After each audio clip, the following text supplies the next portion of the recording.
ang itsura ng nonal ko. See? Nangingitim na siya. Yan guys, 1 week ko na nilalagyan ng kasoy oil. And unti-unti na talaga siya. Lumiit na talaga siya. Guys, take note guys, na paglalagyan nyo siya, itong ano lang yung lagyan nyo. Ito lang. Nag-scabbing na kasi siya eh. So guys, ito na yung outcome ng pagtanggal ng nonal. Oh my gosh. Parang siyang sugat na maliit.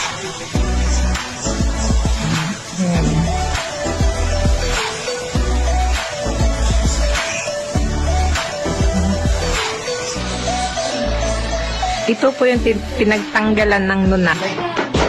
Yan ang aking nonal.